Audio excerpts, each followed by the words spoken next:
don't participate in your own oppression. We'll see.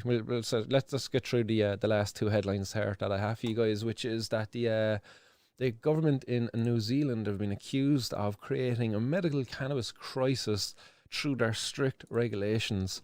And this is a story coming out of New Zealand where in 2020 more than 200 consignments of medical cannabis were destroyed at the border because they failed to meet the rules. In the first 3 months of 2021, 67 consignments have been destroyed. And some of those consignments were belonging to incredibly unwell patients out there. Patients such as Eddie Thomas, who's 7 years of age, and he needs medical cannabis to help stop his seizures. And his mum told the news the effects of this, but I'll pop it up here so you can hear this for yourselves. It's just a little video coming out of the New Zealand news scene. So 1 second, I get this up on full screen. The government has been accused of creating a medicinal cannabis crisis by imposing the strictest regulations in the world. Families say they can't get access to the products they need, but the Prime Minister denies it's a mess. Here's political reporter Benedict Collins. 7-year-old Eddie's back home in Auckland. Is he frightened of Eddie Dragon? But last month it was touch and go. Officials at the border have repeatedly detained the prescription medicinal cannabis that stops his epileptic seizures. It's really, really quite frightening.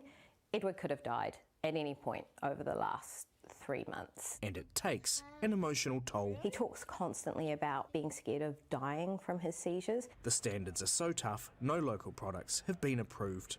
In 2020, more than 200 consignments of medicinal cannabis were destroyed at the border because they didn't meet the rules. In the first 3 months of 2021, 67 consignments have been destroyed. It was hugely disappointing.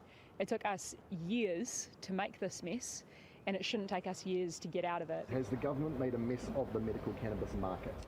No. Ultimately, we want New Zealanders to access safe products to manage their medical needs. If that is not what people are experiencing, then we will keep looking at the system we've created. Many Kiwis are still relying on the black market to access their medicinal cannabis, often from growers known as the Green Fairies.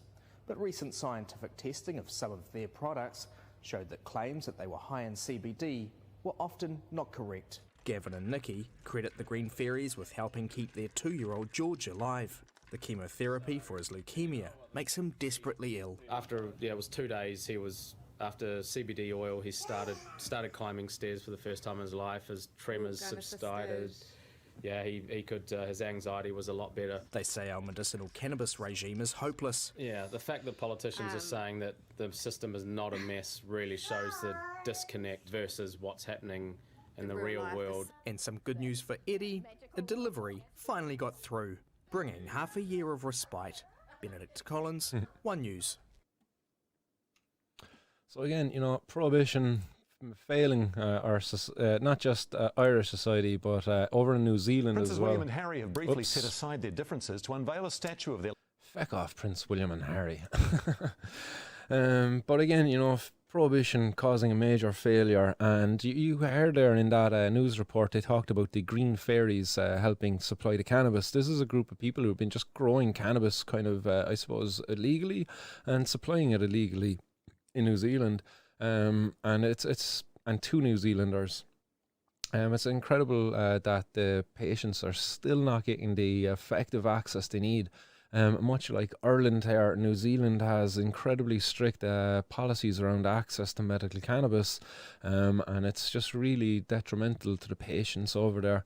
How can you deny patients access to this in order to prop up a prohibition that's failed? Again, you look at New Zealand and you see how the war on drugs is unfolded over there.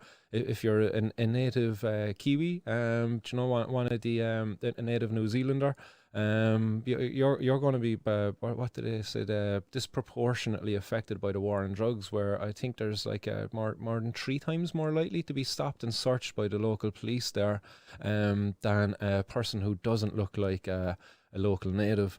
Which is it's incredibly unfortunate. This is kind of it's a class issue then as well. So it's just messed up, and the patients then when you look at it.